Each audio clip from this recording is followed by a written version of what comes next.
Tonawanda teen faced a jail sentence today for a crash under the influence of drugs that severely injured a passenger. News 4's Al Vaughters reports that passenger attended today's sentencing in a wheelchair. I'm just ready to accept my consequences of what I did. A tearful Ryan Hakes bracing himself for the punishment he was about to get for smoking marijuana, speeding, and then crashing his car along Creekside Drive last May, critically injuring a passenger. He could have stayed home, but he did not.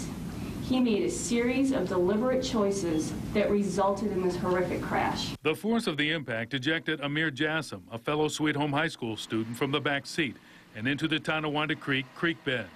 Jassim attended the sentencing in a wheelchair. Yes, it was terrible what he did, but he didn't run from what he did.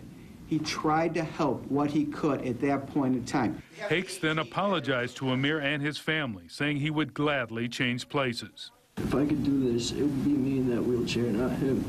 And I didn't want any of this to happen. Supreme Court Justice John Mahalski sentenced the Tonawanda teenager to 6 months at the Erie County Corrections Facility and 5 years probation. You decided to smoke marijuana, and you decided to get into a car with passengers, and you decided to speed, and the consequences were catastrophic. Amir, who was in therapy, and his family thought Hakes would get a longer sentence. Because, I mean, look what he did. It's just, like, terrible. He deserved more, but this is what judge said, so I think that's fair enough. But still, Amir gonna suffer for a long time.